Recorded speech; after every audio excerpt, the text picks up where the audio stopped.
Good afternoon, everyone. Thank you so much for joining us today. My name is Liz Stewie. I'm the Training and Technical Assistance Manager here at Violence Free Colorado. A couple of logistical notes. We will be recording this webinar, so it will be available later, hopefully tomorrow, maybe early next week on our YouTube channel. Also, I will send out the slides and the link to the recording as soon as they're available, so you're welcome to share those with your colleagues and other folks as well if you would like to. So this is our last in our Healthy Organizations webinar series for this series. And today we're going to talk about how to handle negative survivor feedback. And this is something that is so important, but also challenging, and something that I don't know that we talk about that often in our field. So I really hope we can have a conversation today. So I have just launched a quick poll. So if you're on your computer, if you have access through Zoom on your computer, you can answer these questions. They are anonymous, so I can't see how you answer, and neither can anybody else see how you answer. So if you want to go ahead and just answer those questions, that would be really helpful in guiding our discussion. I'll just give you a few seconds to do that.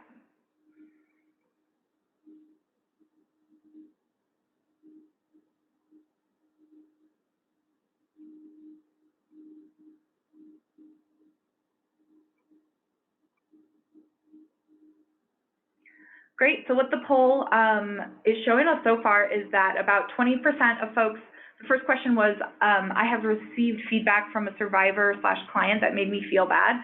20% of people said yes, 80% of people said no. Second one was, I have a plan in place on how to respond to survivor feedback. 60% said yes, and 40% said no. So thank you for everybody for voting. And so I think what that just shows us is that we have a lot of room to talk and share and learn from each other about this topic. And we can really use this topic in order to improve our work with survivors. So our learning objectives for the day, we're going to review some common types of feedback. We're going to talk about strategies for supporting both survivors and advocates in responding to feedback. And we're going to talk about some strategies for giving and receiving feedback between organizations.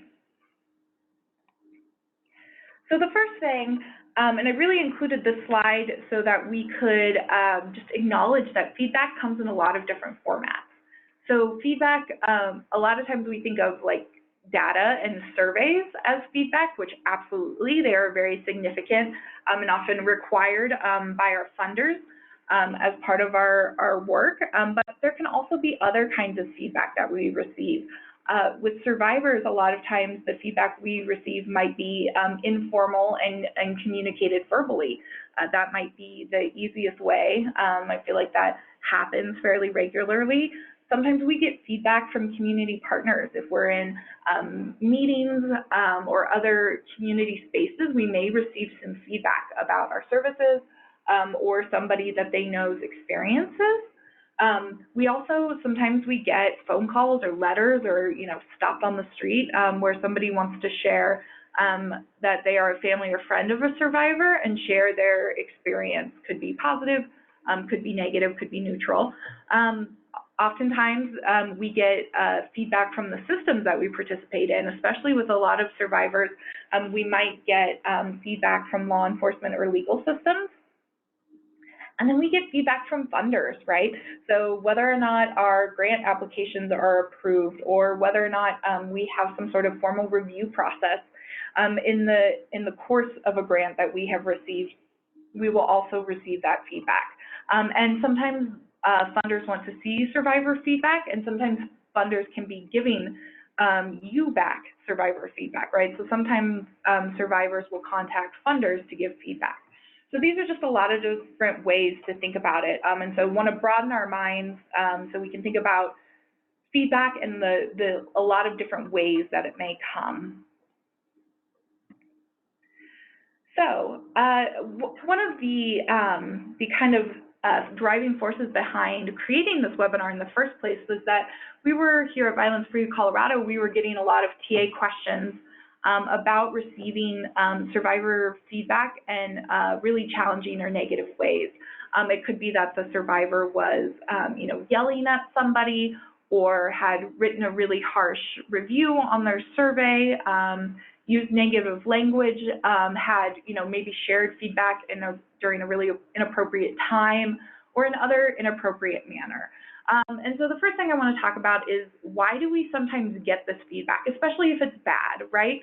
So when people are giving us good feedback, we tend to either get that in a way that we expect to get it, via a survey, or what we see as a, just regular conversation with the survivor, not in a challenging or negative way. But with negative feedback, a lot of times we get that it could come in the moment that the survivor is, experiencing something really challenging, or is frustrated with some of the rules or other requirements in your program. And so that can be really challenging. And so we wanted to talk about this directly and acknowledge that, if you have received feedback from survivors in a challenging manner, you're not alone. This was a common concern.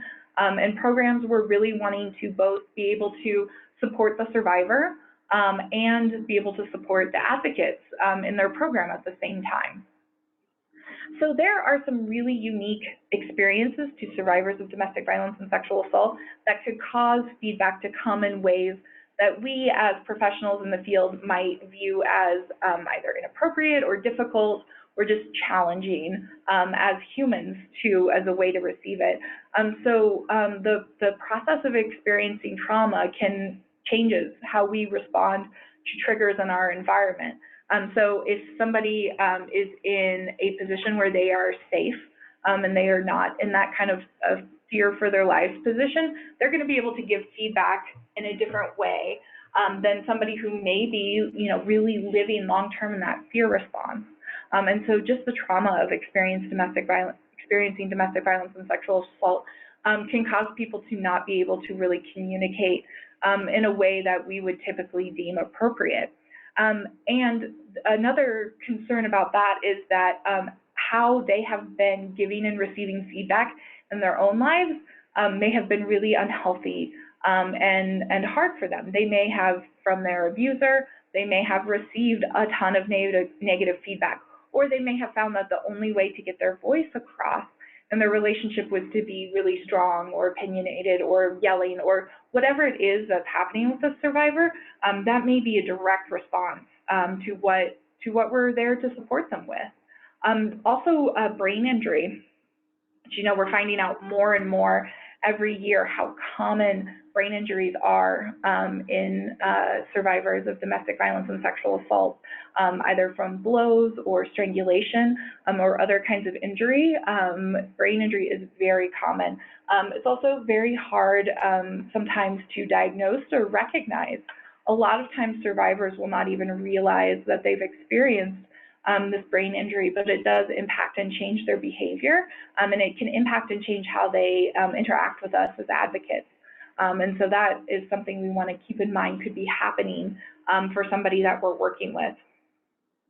Also, a lot of folks that we work with have developed survival strategies, and they may not be what we would, in a place of safety deem as healthy, but they worked for them and they helped them survive.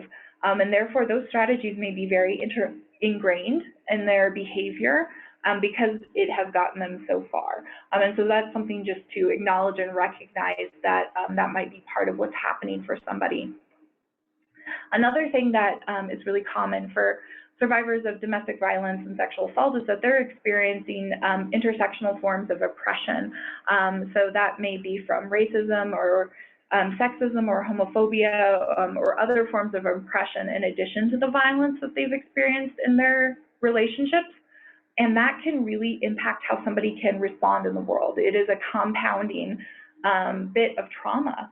And so that can really impact how somebody behaves or reacts. And it can build in ways that, if we, if, for example, if we are in a organization that is staffed by primarily white people, A person of color may be dealing with something that we can't relate to in the same way. And so just acknowledging that those intersexual forms of oppression are happening and can compound the trauma that somebody's also experienced from relationship violence can help us kind of understand where somebody's coming from. And also, you can probably relate to this. In my direct service work, I feel like I worked with a ton of people who had been interacting with different systems for years, that they had been, in really complex situations. They'd had to access the legal system and other things, and they'd run into a lot of barriers in those experiences. And even though, most programs are community-based victim advocates, private nonprofits, which we don't, generally consider systems-based. But at the end of the day, a lot of times survivors can see it all as part of a whole. It's organizations as a whole. And so if they run into a lot of barriers, either in other systems or in other community-based programs in the past, that may be compounding how they're reacting to stimuli in their environment, and that may change how they're going to react to situations and how they're going to give and receive feedback in those situations. I think another thing that is really common, and this really goes back to trauma and all of these items on this list, is a lot of times survivors will react to an experience or a situation that seems really kind of out of the blue. And what is really happening is that they are dealing with all of these things behind the surface. I think about, if, I have seen some very heated arguments in domestic violence shelters over, who ate the last popsicle, or about, food, or things that from the surface may look really trivial, but what's actually going on is that people are experiencing all of these different challenges, and it's impacting their ability to, see things in a way that we might see them when we're in a place of safety, and it may just be coming out in a different way, right? So, it's not really about the popsicle. It's really about all of these different things going on. And that incident with the popsicle could be a tipping point, or could be a point where somebody's trying to express a lot of different things, but they're not able to do so in a way that, that we would in a healthy situation because of the things that are going on. Also, I realized I forgot to mention, if you have questions at any point, please feel free to unmute yourself and or type in the chat box. You can do that as we're going, or you can save questions till the end. That would be great. So now that we've talked a little bit about why survivor feedback might be challenging, I want to talk a little bit about this quote. So if you have read any of Rene Browns' work, or if you have seen, she has a Netflix special, I think she is a social worker who has done a lot of research around shame and resiliency, and she uses this quote from Teddy Roosevelt, which I think can really illustrate a point. So the quote is, "It's not the critic who counts, not the man who points out how the strong man stumbles, or where the doer of deeds could have done them better. The credit belongs to the man who's actually in the arena, whose face is marred by dust and sweat and blood, who strives valiantly, who at best knows in the end the triumph of high achievement, and who at worst, if he fails, at least fails while daring greatly." So I think this is, her work, and this quote is commonly used, and I think this can demonstrate the point of why it's so important to dig through those barriers that the survivors might have to giving you feedback in the way you're used to receiving it, to get to the core of that feedback, because at the end of the day, survivors are, when you think about who is in the arena, and it's really a metaphor for whose opinion, whose feedback really matters the most. And we know all these different forms of feedback that we get, we can never respond to or comply with all of the feedback that we get from all of the different sources. And this quote really illustrates that the the folks who are in the arena, who are the ones in the center of it, are the ones whose feedback we should really prioritize and center in our work. And the survivors that we work with are the ones who are the most in that arena. They are the ones experiencing this, they are the ones living this day to day, and they are the ones who have, whose opinions and whose feedback can really be a point of growth. Even if that feedback sometimes comes in really difficult situations, there is a lot of really wonderful information and wisdom in that feedback. And so whenever we can, we want to be able to sort through the way in which the feedback was received so that we can focus on how we can really incorporate and implement that feedback. And of course, that's not with everybody. In some situations, that may not apply, but it's something to really think about and center in your work when you're thinking about whose feedback really matters. The survivor's feedback is what is really, really crucial to our work, and how we're going to have the most impact in our communities is by really listening to and centering and valuing that feedback from the people that we serve.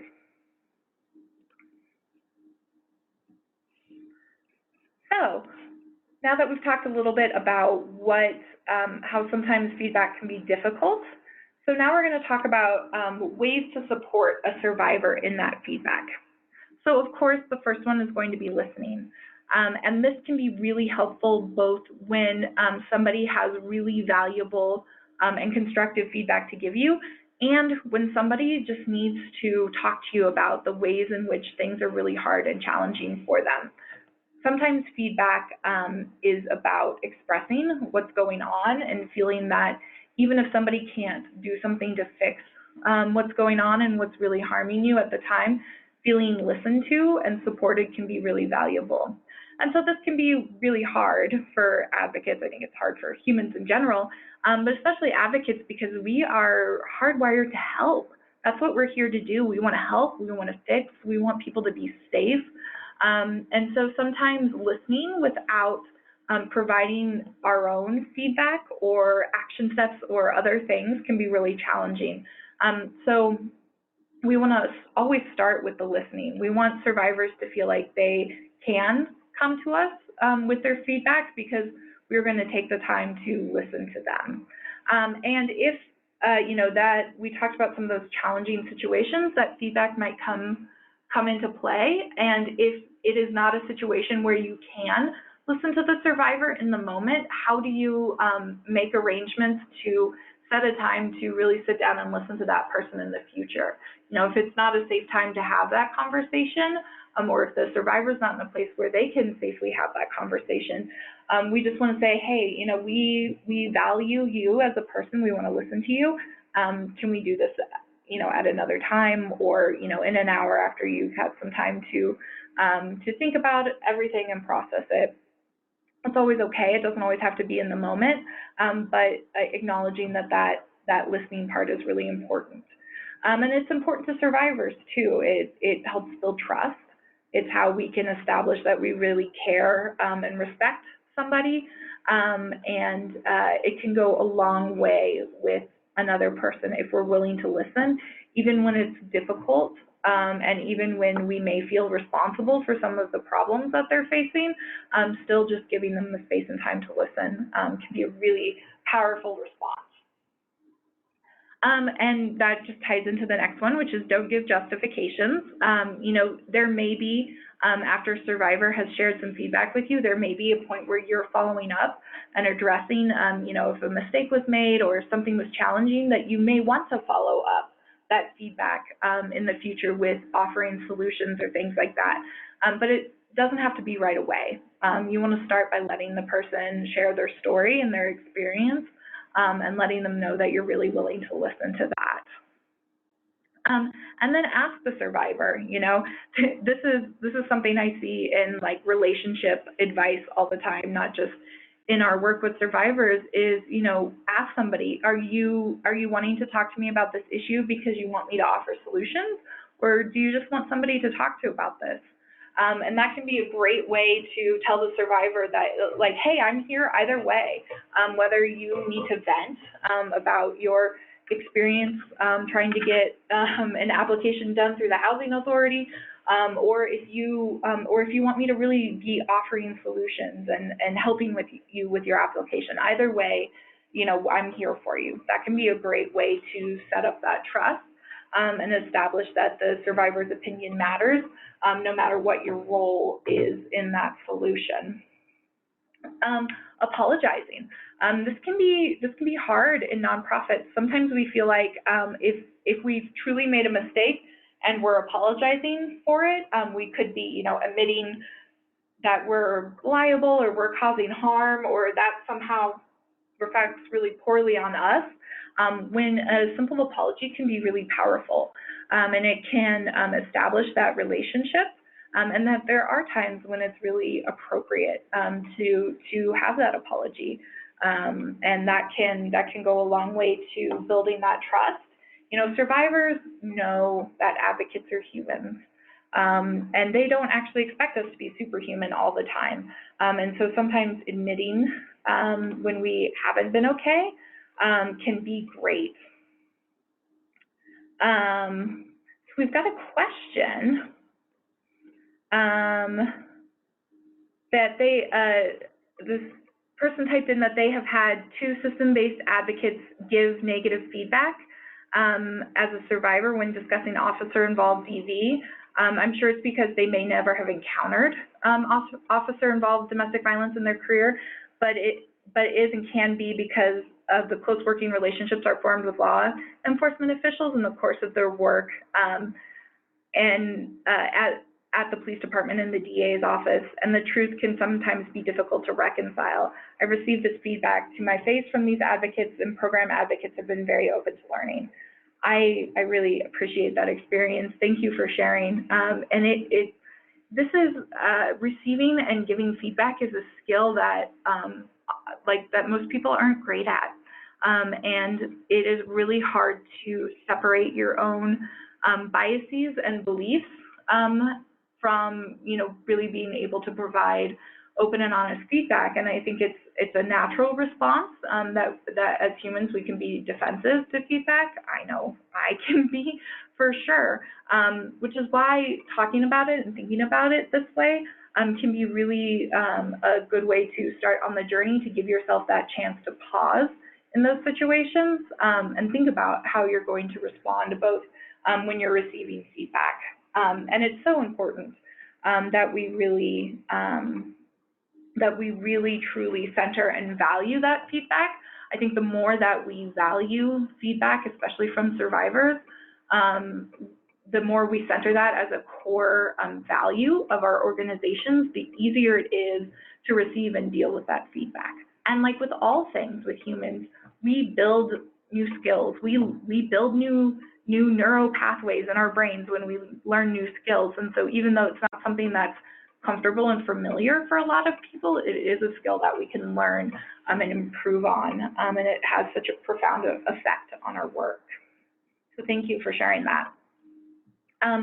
One thing, when you're supporting a survivor, when you're talking to them about what ways they want to address the issue that they've brought to you, you can, after you apologize, you can offer repair and or future harm reduction. In some situations you can't go back and fix what may have been done, but it is really powerful. Even if you can't change what's already happened, or there isn't a way to really make a repair, there is a great value into letting the survivor know how you're going to make sure that that doesn't happen to people in the future. I went through this myself as a shelter manager. I realized because a survivor brought it to my attention as they were exiting the shelter. This was a family that had been with us for about probably 45 days at this point, that I hadn't stocked any ethnic hair care products in the shelter. I'm a white woman, and I had stocked, all of your generic shampoo that you get, and I had honestly not even thought about the different kinds of hair products that are more appropriate for different kinds of hair. And that was a mistake. That was a big mistake, and I wasn't thinking about other people's experiences in that moment. And the survivor, on her way out, she said, "Hey, I want to let you know that this was happening. It made it really hard for our family. But if you start having those in the future, that's going to make a really big difference. And it would mean a lot to me if you started doing that." And that was wonderful feedback. And I greatly appreciated her sharing that with me. And that really showed, that we had caused harm by not having those things she needed available, but that we could repair some of that relationship by really showing how we were going to do that. And so, we set aside some of our donations. We started soliciting specifically those hair care products that we needed, and that improved our services. And so that's just one example of how offering to reduce that future harm can be really powerful. And I see it over and over again. Survivors do amazing work of lifting up other survivors. And it is very meaningful to people who have been through that, to support other people who have been through that. So it is worth it to both just to improve your own services and both to offer some repair and healing to that person who experienced harm. And this ties back into having an internal process for dealing with feedback can be really helpful, especially if it's about another advocate. Sometimes survivors will come to you and say, "Hey, I had this experience with this advocate, and it was not okay." And that can be challenging, especially if you're not in a supervisory role over that advocate, or what's going on. So if you have a process, for a lot of places that looks like sharing that information with the person who received it, supervisor. So if a survivor came to me and shared some information about a colleague, I would share that information with my supervisor and expect them to take, the next steps into addressing that issue. Or whatever it looks like in your own organization, you can make that work for you. But just talking about it, bringing it up in staff meetings, those kinds of things can really normalize that culture of, we're going to make mistakes. We're going to get negative feedback sometimes. That's inevitable as humans doing human work. But we want to be able to respond and repair to that in a way that is helpful for both the survivor and the advocate. So it really kind of normalizes both. It gives somebody action steps if they were to receive that information, but it also normalizes that cycle of feedback within our agency, and that can help reduce a lot of stress, especially for advocates. We hear a lot that advocates are really, feedback is hard because it makes them feel like they've harmed somebody, and that's the exact opposite of why we're all in this work. Nobody's here because of the money. We're all here because we want survivors to be able to heal and thrive. And feeling like you failed in that is really painful. Can say from my own personal experience, it is very painful. But when we normalize that feedback process, when we say it's going to happen, but we're going to take steps to make it right, you're reducing some of that stress for advocates who feel that, and you're giving them action steps to take what might have been a negative experience and turn it into something positive for the organization as a whole. So that can be really powerful. We don't want to, we want to avoid at all possible punishing, removing, or reducing services. And even when feedback comes in ways that we don't want it to or is inappropriate, and we can address that behavior, right?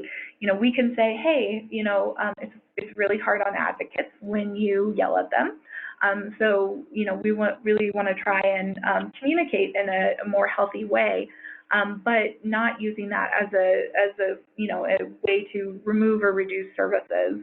And that is a really good point. We're always walking this fine line between wanting advocates to be safe and wanting survivors to have the services they need, even if they can't behave always in ways that we would like them to. And so, there are absolutely real safety concerns that happen, and those should absolutely be addressed. And there might be times when you have to remove or reduce services because of true safety concerns. But we want to just take a minute to make sure that we are separating what's uncomfortable and what's truly unsafe. And so getting negative feedback, having somebody raise their voice at you is really uncomfortable. But if that can be addressed, and the person can continue to improve and live in the organization. I'm thinking about emergency shelters, or even just in community-based services, continue to work on that relationship. We don't want to eliminate services for discomfort. We want to really focus that on safety of our advocates. All right, so this is some information from a disability justice advocate named Mingus, who's wonderful. I highly recommend. Her website is on here, and you can Google her, get lots of really great information. She does a lot of really wonderful work around restorative and transformative justice. And she has this great chart which talks about the 4 parts of accountability. And that is what we hear from survivors a lot of times, is that when they bring challenging questions or experiences that they've had within a program, what they really want is to see some kind of accountability. And so this talks about what that might look like. Self-reflection, really important for advocacy in general, but especially when we're thinking about addressing this feedback, we want to be able to have some self-reflection and have some challenging conversations, and also hopefully have some support of a supervisor or another person in our program who can give us some perspective on that. Self-reflection as well. Apology, again, can be really powerful in acknowledging what has happened. Repair, what can we do after we've acknowledged and apologized for what's happened? What can we do to repair it, if anything? There's not always something we can do, unfortunately, but we want to try, and we want to offer solutions, and we want to let the survivor define what that repair might look like for them. And then change behavior. That is the ultimate kind of demonstration that we've received feedback, is that our behavior has changed in the process. And so I think this is a great way to kind of think about that accountability and visualize this.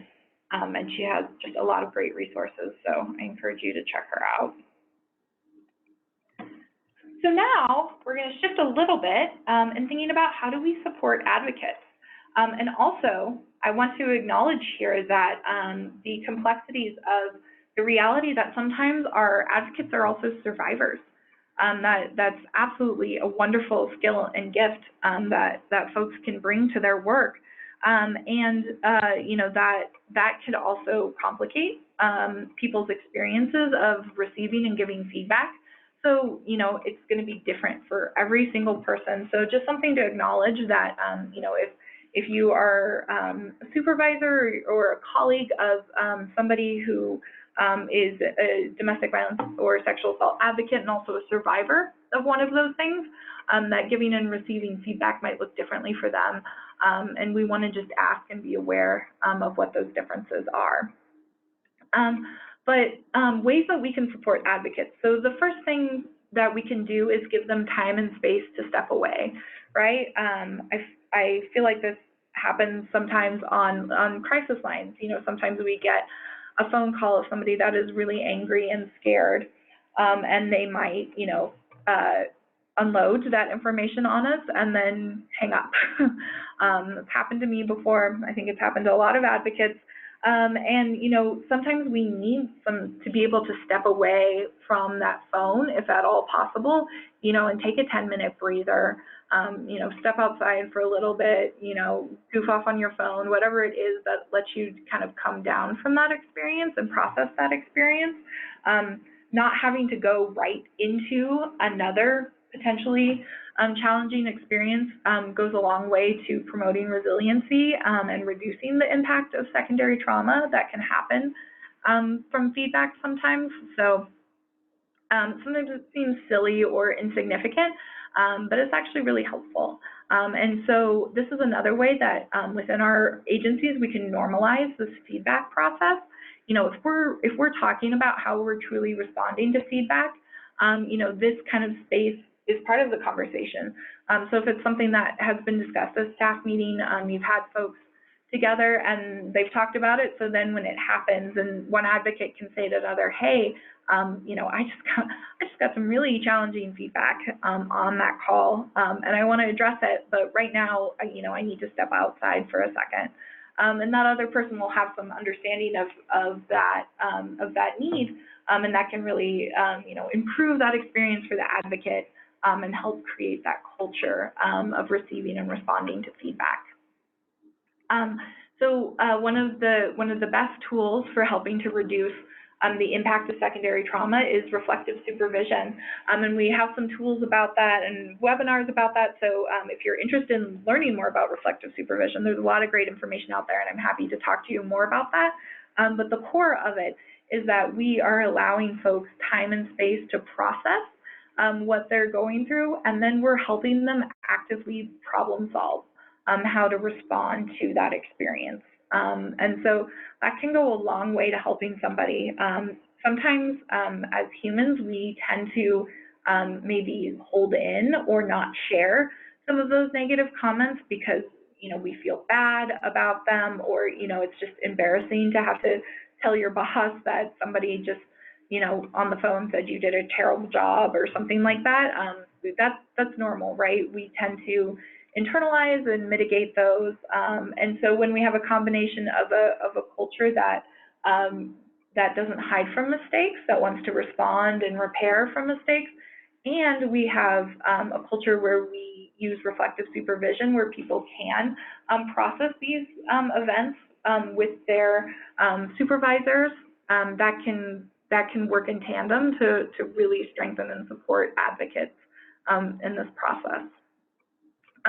Problem solving together, you know, this can be a really great way to help, you know, even if you can problem solve around repairing and responding to feedback, and then you can also problem solve around how do we make sure that this doesn't happen again? What are some other steps we can do to make sure that people's experiences are better in the future? Or the problem solving could be that, you know, how do I help the staff person that I'm working with not overly internalize or identify with the feedback? You know, how do I help them use what is helpful with it and leave behind what is not helpful and what is hurtful? And how do we kind of make that balance between wanting to utilize feedback but also understanding that, you know, it's not all helpful. And then sometimes it's just hurtful, and people need to process and deal with that. Supporting other survivors, again, it just goes back to that. Survivors, advocates, that is why we are here. That is the core behind all of our organization's missions. We are here to support survivors. So when we can tie that feedback back into how can we change our behavior to be better in line with our overall values and mission, that can really help an advocate feel like they don't have to dwell in this negative space, but they can take action to become even more aligned with their values and the things that they care about. And that can be really healing and helpful for growth. And I've mentioned this before, but I think it's worth saying again, receiving, giving, and using feedback is a skill. And it is a skill we don't often get a lot of training in. So it's something that we need to practice and develop and grow with each other internally and with survivors, so that we can really get to that really core of that wonderful feedback that we're getting, to focus on how we can utilize that to improve services. But it is a practice and a skill, and it's hard, and it gets a little bit easier with practice, but it's something that we'll probably have to practice and integrate into our work for the entirety of our career. So some other things that we can do to support advocates is to both remind them verbally, but then also demonstrate in our own behavior that mistakes are not fatal, and that even when feedback is hard, it's a place to grow. And so that involves some internal work, especially if you're a supervisor of other people. When somebody can see you modeling, I've received some negative feedback. I've identified what's really important. I've identified how I can mitigate and reduce the harm that I cause. I can identify how I can change and be better in the future. And now I'm going to do those things and focus on moving forward in a positive fashion. That can be really helpful. You know, sometimes we don't see leaders doing that, and it's really helpful and powerful when our leaders are modeling that behavior as well as directly addressing it.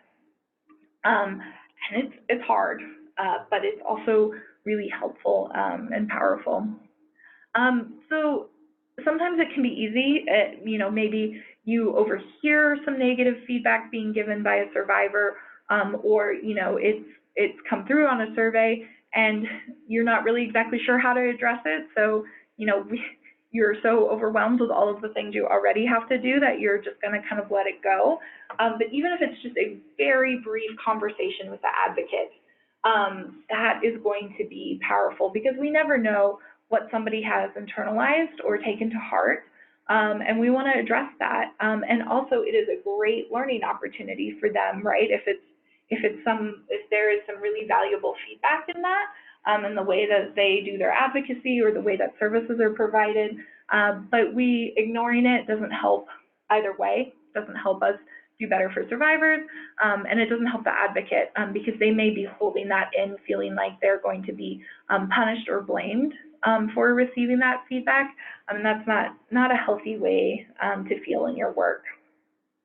By fostering an overall culture where mistakes are okay as long as you're learning and making repairs from the harm done is really powerful. It goes a long way, you know, especially in smaller organizations when we're working together a lot, when we're, you know, co-advocating, doing different pieces of advocacy for one survivor. That is a really great culture to build, because everybody will benefit from that, and that will really help in your response to survivors, and it will help in how your advocates feel in their day-to-day work. And the way we build that culture is that we want to really meaningfully ask for and receive feedback. We don't want to just wait until it happens in some of these more informal moments. You know, we have our surveys and things that we do that, but having a formal in-person way of collecting feedback from survivors can be really helpful, a great way for advocates to build their skill. You know, some programs have focus groups or committees, or part of their board is made up of survivors, or, you know, they have some form of formal feedback in addition to surveys, papers, or online surveys, which are also a great way to collect data, and that can be really helpful to get some information. But having a formal in-person process, if you will, can also be a really great way to practice those skills, to build that culture, and to help your advocates feel like they have the tools that they need to navigate some of that feedback. Also, you know, we hear a lot of really good feedback from survivors who are invited to participate in those processes. It really demonstrates how you're making survivors the core of the work you do and how you're centering their experiences in your work. And so that can be a really great tool to help survivors feel engaged and valued in your community.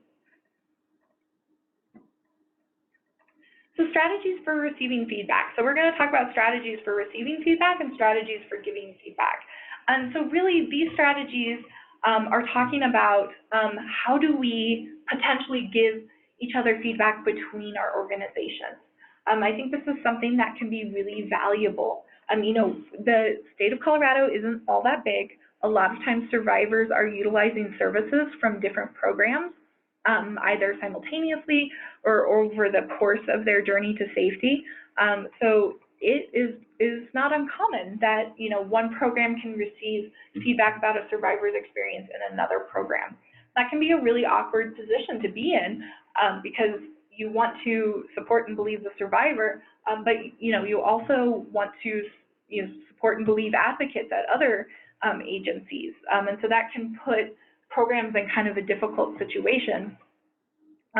So what I think would be really helpful is on a statewide level, and part of the reason we're kind of starting this conversation and we want to support this conversation is, can we build within the state of Colorado a culture of sharing feedback with each other in constructive and positive ways, so that we can support survivors. And so these are some strategies to think about. The number one strategy, though, I really should have made it its own slide. The number one way that you can give meaningful feedback and have it received in meaningful ways is to have an established relationship with somebody. So this is why it's so important to know some of the folks in your closest neighboring domestic violence or sexual assault organizations, to talk with them about issues in your community, to maybe even socialize with them a little bit, have a organizational picnic or something where you can spend time together, because when you have those pre-existing relationships, feedback is easier to give and more well received. And so those relationships are valuable in so many ways, and so many programs across the state are doing this really, really well. And I think we can learn a lot from the ways in which they're choosing to engage with their fellow organizations to really improve our services for survivors and to do the best we can to help everybody. So these are some general strategies for receiving feedback. Stopping and pausing your reaction first can be really helpful. Your gut reactions are completely valid emotions, but they may not be the most helpful responses to feedback. So giving yourself some time to process and to acknowledge your emotions, and then also some space to think about how you want to respond, can be really helpful. Remember the benefit of giving feedback. There is a lot that we learn and that we can grow from in that feedback, and it's truly valuable. I went to the Idaho Coalition Against Domestic Violence conference a couple months ago, and there was a wonderful conversation happening about how viewing feedback as an act of love and service can be a really helpful framing tool when thinking about giving feedback. And they were talking about how we give feedback when we value a relationship and when we want that change, and when we want to be able to engage in a healthy way with that organization or that person or that system. That is when we give feedback. If we truly didn't care about the person or the organization, we would just walk away from it, right? And so when somebody is giving you feedback, especially if it's from another organization or a survivor, that is really an act of service to you. And so trying to frame it that way can sometimes be helpful when you're receiving feedback. So listen for understanding. That listening and not responding right away piece is so hard. I'm not always great at it, but it's a good skill to practice, and something that we can really use to develop our skills in receiving feedback. Saying thank you, even if that may not be your most authentic response to that, acknowledging in the moment, thank you for this feedback, and I'm going to process it and deal with it. Asking questions, so making sure that you're focusing your questions on greater understanding and not on proving or having to defend your actions, but really thinking about how can you ask questions that would allow you to greater understand the feedback being provided, and then requesting time to follow up, and allowing that as you're giving and receiving feedback between organizations, saying, hey, I'm going to share this information with you. Here's what I have. Here's maybe some ideas I have about how we can repair the harm, and I will follow up with you in a couple of days. Or, here's what I know, here's what I have, could we meet for coffee? Or whatever it is in your particular situation, allowing some time for feedback and to follow up after the person's had some time to process can be really helpful for them in truly receiving that feedback. So this is, we're just going to bring it full circle back around to Rene Brown. This is a checklist. You can actually print this off from her website, and I have the link in the resources slide here. Really helpful. I keep a copy of this on my desk because I find it really helpful. So it's a checklist for how to know when you're ready to give feedback. And it allows you to really think about if you're in the place where you're ready to give feedback. You know, when we give feedback, you know, in the moment or when we're angry or upset, sometimes it's really hard to really communicate our true meaning. So if at all possible, being able to utilize this checklist to take a step back, to think about some things can be really helpful. And I think especially number 5, I feel like, you know, our role as advocates, we are so well-versed in this idea of working from a strengths-based perspective. You know, we're thinking about meeting survivors where they are, helping them uncover their strengths and supporting them and using those strengths towards their ultimate goals and healing. And so how can we translate that advocacy skill that we already have and we already use on a regular basis to our conversations with our fellow advocates in another program or even within your own organization? Really thinking about that, how can you recognize the person you're talking with strengths, and how can you encourage them to use those strengths to address that challenge? I can hold you, number 6 is I can hold you accountable without shaming or blaming you. You know, that can be really important and can improve how feedback is heard. I can generally thank you for your efforts rather than criticize you for your failings. Again, really helpful, especially when you're talking about in between agencies, to be able to acknowledge all the incredible work that agency has done, even if there is a place where they need to hear some feedback about something that's happened. Those things can be simultaneously true. It can be really hard to hold those 2 things at the same time because they feel very disconnected. But when we can hold that somebody has done both good things and caused harm at the same time, getting into that complexity can be really helpful because honestly, that's where we all live as humans. We are all doing good things and we are all sometimes causing harm, and we need to be able to address that, you know, both in our personal lives and in our work.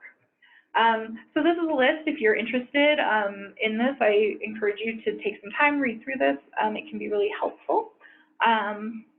And it can be helpful too, both talking specifically about interagency, but it can also be really helpful for supervisors when we're thinking about giving feedback to people that we supervise. That can, you know, using this feedback checklist can also be really helpful in improving those conversations. So that is the bulk of my content. I'm going to go through a couple of different updates and share the resources slides. Again, if you have any questions or comments, feel free to hop in the chat box or unmute yourself. I wanted to talk a little bit more about, we have this April in Denver, we are offering foundational advocacy skills, which is best practices for training staff and volunteers in community-based domestic violence programs. You know, this idea of feedback is something that's going to be a part of that. You know, feedback is a skill, receiving and giving feedback is a skill of advocacy. And so this is a great training if you've got somebody who trains other folks within your organization or who supervises staff or volunteers. This is going to be train the trainer style and helpful, and the folks who attend will be able to go back to their organizations with a lot of resources and tools to be able to offer their own trainings in-house. We are a little over halfway full at this point, so if you're interested in it, I encourage you to hop on that link soon because we do have a cap on how many people we can fit in the room. So the link is here. I'll also send it out with the email of the slides, and feel free to reach out to me if you have any questions about it. Here are a lot of the resources that I used and highlighted today. I think they are really wonderful. And also at the bottom, if you haven't attended any of our previous healthy organization webinar series, we do have them available on our YouTube. So you can watch the replay of that anytime you want, or share that with other folks. So those are going to be always available for you. Finally, here's my contact information. If you want to get a hold of me, I love to answer questions, to talk to folks more in depth. That's what I'm here for, to support you in your work, which is so incredibly vital. So does anybody have any questions, comments?